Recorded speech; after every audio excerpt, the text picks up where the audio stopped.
একদিকে Harry Kane, Jude বেলিংহামদের মতো বিশ্ব সেরাদের নিয়ে গড়া শক্তিশালী ইংল্যান্ড, আর অন্যদিকে লুকা মডরিচ, ইভান পেরিসিচের অভিজ্ঞতায় ঠাসা ক্রোয়েশিয়া রাতের সবচেয়ে হাই ভোল্টেজ ম্যাচে লড়াই করেছে ইউরোপের দুই পরাশক্তি। কাগজে কলম কিংবা শক্তিমত্তার বিচারে খুব বেশি পার্থক্য যেমন ছিল না, তেমনি মাঠের খেলায়ও দেখা গেছে টানটান উত্তেজনা। আর এই শ্বাসরুদ্ধকর লড়াই শেষে জয়ের দেখা পেল কারা, সেটা নিয়ে বিস্তারিত জানবো প্রতিবেদনে। বিশ্বকাপের শুরুতেই ইউরোপের দুই পরাশক্তির লড়াই। অন্যতম আকর্ষণীয় এই ম্যাচে শুরু থেকেই আক্রমণাত্মক ফুটবল খেলছিল দু দলই। গোলের পর গোল, পাল্টাপাল্টি আক্রমণে ঠাসা ম্যাচের শেষ হাসিটা অবশ্যই হেসেছে ইংল্যান্ডই। 4-2 গোলের জয়ে টমাস টুখেলের অধীনে বিশ্বকাপ অভিযান দারুণভাবে শুরু করেছে থ্রি লায়ন্সরা। ম্যাচের শুরু থেকেই বলের দখল নিজেদের নিয়ন্ত্রণে রাখে ইংল্যান্ড।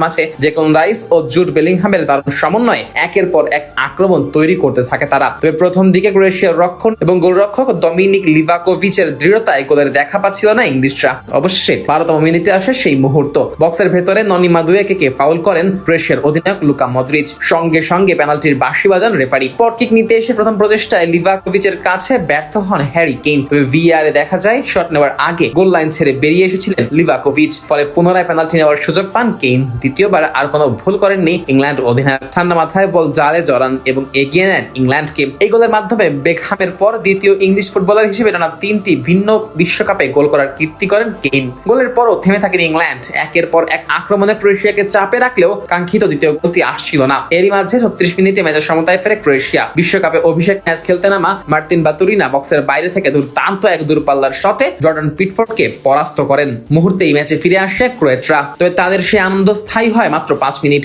41তম মিনিটে ডেকলান রাইসের নেওয়া কর্নার থেকে অসাধারণ হেডে আবারও ইংল্যান্ডকে এগিয়ে দেন হ্যারি কেইন। জোড়া গোলে দলকে এগিয়ে দেওয়ার পাশাপাশি বিশ্বকাপে ইংল্যান্ডের হয়ে সর্বোচ্চ 10 গোলের রেকর্ডে গ্যারি লিনেকারের পাশে নিজের নামও লেখান এই তারকা স্ট্রাইকার। প্রথমার্ধের যোগ করার সময় আবার নাটকীয়তা। ডান প্রান্ত থেকে মারিওর ক্রসে ইভান পেরিসিচ হেডে বল নামিয়ে দেন পেতার মুসোর সামনে। কাছ থেকে সহজ ফিনিশে 2-2 এর সমতায় ফেরান তিনি। দুই দলই সমতায় থেকে বিরতিতে যায়। দ্বিতীয়ার্ধ শুরু হতেই আবারও ইংল্যান্ড ঝড়। 47তম মিনিটে ডান দিক দিয়ে দুর্দান্ত দৌড়ে বক্সে ঢুকে প্রতিপক্ষ ডিফেন্ডারকে কাটিয়ে নিচু শটে গোল করেন জুড বেলিংহাম। বল দূরের পোস্টে লেগে জালে জড়ালে আবারও এগিয়ে যায় ইংলিশরা। এরপরও আক্রমণ থামায়নি থ্রি লায়ন্সরা। 55তম মিনিটে পরপর দুটি অবিশ্বাস্য সেভ করে ক্রোয়েশিয়াকে ম্যাচে টিকিয়ে রাখেন লিভাকোভিচ।